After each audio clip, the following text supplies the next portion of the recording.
I bought cheap, expensive, and absurdly priced ketchup to see which is most worth the money. We'll run through a few tests before we decide a winner.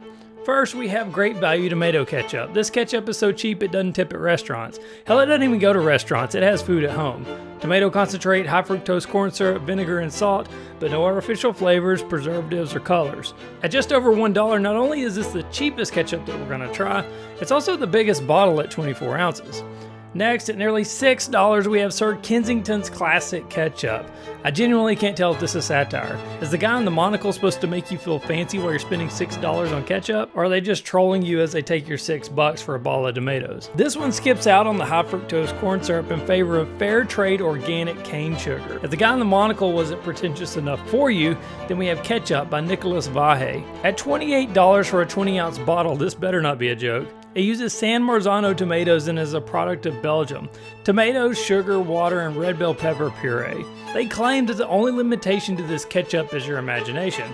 Well, let's find out with the blind taste test. Sweeter than normal ketchup, it doesn't taste like sugar. That's just ketchup, that's ketchup.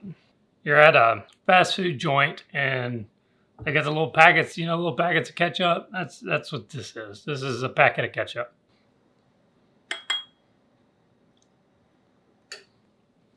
This is really tomatoey ketchup.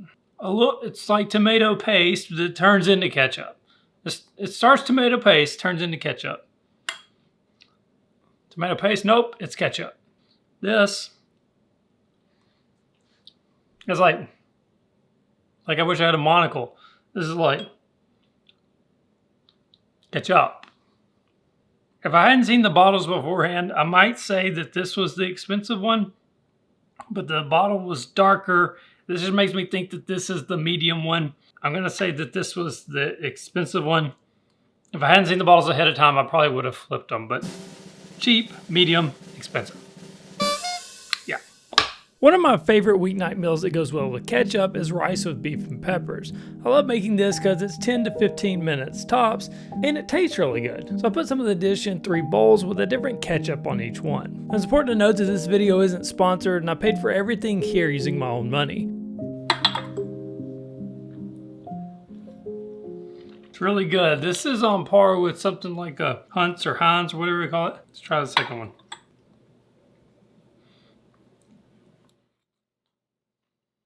Again, a lot more tomato flavor on the second one. Let's try number 3.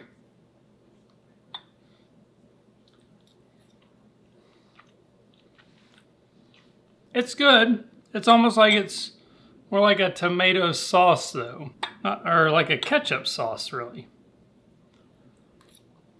So I've made this meal dozens, if not hundreds of times at this point. The first one is more similar to what I'm used to. I typically will buy either the generic ketchup or maybe Heinz, Hunt's, things like that. If you're really looking for that ketchup flavor, this gives that to you. The Kensington, or however you say it, it gives you a little bit more. If you like tomatoes, which I love tomatoes, this is gonna add a little bit of that tomato flavor, make it a little bit more prominent. The issue I have is it's a couple steps away from what I think about ketchup. So I think there's scenarios where I'm like, hey, this is really good, but I'm still craving that ketchup flavor. And then with this one, it kind of blends in and enhances the dish a little bit more. So if I was eating this dish as an excuse to put ketchup on something, I'd probably go with the first one. But if I wanted to create a dish where ketchup was really going to enhance the overall dish, as opposed to being the star, this is the one I would use. Next, I used each of the ketchups to make a barbecue sauce using the ingredients shown here. I then made some chicken tendies to dip into each of the sauces.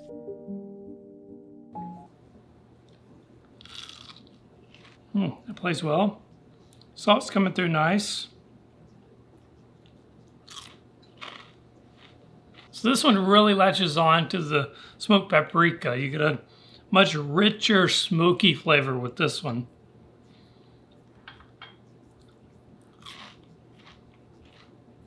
This is just a better version of this. It's amazing just how different the ketchups impact the flavor.